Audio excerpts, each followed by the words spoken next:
বিসমিল্লাহির রহমানির রহিম। দেশ এবং প্রবাস থেকে মুহূর্তে যারা দেখছেন সবাইকে আসসালামু আলাইকুম। বাংলাদেশের প্রথম বেয়ারিশ হাসপাতাল থেকে আজকে এখানে একটি 50 কেজির চালের বস্তা আমার সামনে আপনারা দেখতে পাচ্ছেন। বর্তমান সময় আসলে আমাদের খাদ্য ক্রাইসিস চলতেছে। এই সময়ের মধ্যে আমাদের এখানে যারা কাজ করে বিনামূল্যে, আমাদের স্বেচ্ছাসেবী মহানগর চট্টগ্রাম মহানগরীর আমাদের কর্মী এবং আমাদের প্রতিনিধি, চট্টগ্রাম মহানগর প্রতিনিধি আমাদের নুরুল ইসলাম, সে পেশায় একটি ভাড়ায় গাড়ি চালক, ভাড়ায় গাড়ি চালায়, রেন্টেকার।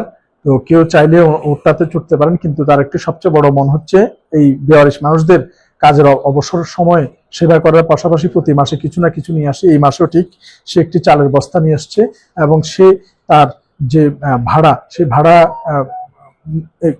দিয়েই কিন্তু তার জীবিকা নির্বাহ করে। রেন্টেকারের ভাড়ায় চালিত গাড়ি দিয়ে কিন্তু তার জীবিকা নির্বাহ করে এবং এই ভাড়া প্রাপ্তির পরে সামান্য কিছু অংশ সে জমিয়ে মান্থলিতে সেই ভালো কাজগুলো করে। এই মুহূর্তে যেখানে এক বস্তা চালের দাম 7,000 থেকে 4,000 টাকা, এই অবস্থায় এটাও কিন্তু আমাদের জন্য অনেক বিশাল কিছু। আমাদের এখানে যারা সম্পৃক্ত তারা আমাদের থেকে কিছু নেয় না, বরং এখানে বেয়ারিশ মা বাবাদের জন্য আরো দিয়ে যায়।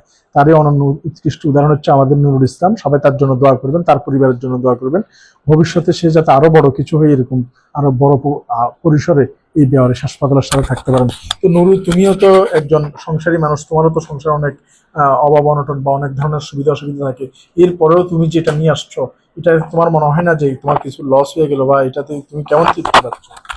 আসলে আমি যে টাকাটা ইনকাম করি ওখান থেকে কিছু অংশ টাকা, যে টাকাটা ভাড়া মারি এখানে ইনকাম করি, তো এই কিছু অংশ টাকা হচ্ছে যে আমি রেখে দিলে হচ্ছে যে আপনার মনে করেন যে এটা মাসে একটা অ্যামাউন্ট হয়ে দাঁড়ায়।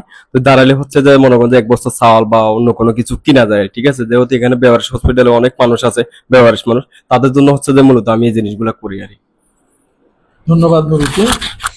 আসলে আমাদের দেশে চোর ডাকাত মন্ত্রী এমপি হওয়ার চেয়ে একটা নুরুল ইসলাম হওয়া অনেক বেশি প্রয়োজন আমাদের এই দেশের জন্য, যারা দেশকে ভালোবাসে, দেশের বেয়ারিশ মানুষকে ভালোবাসে এবং তাদের জন্য কথা বলে।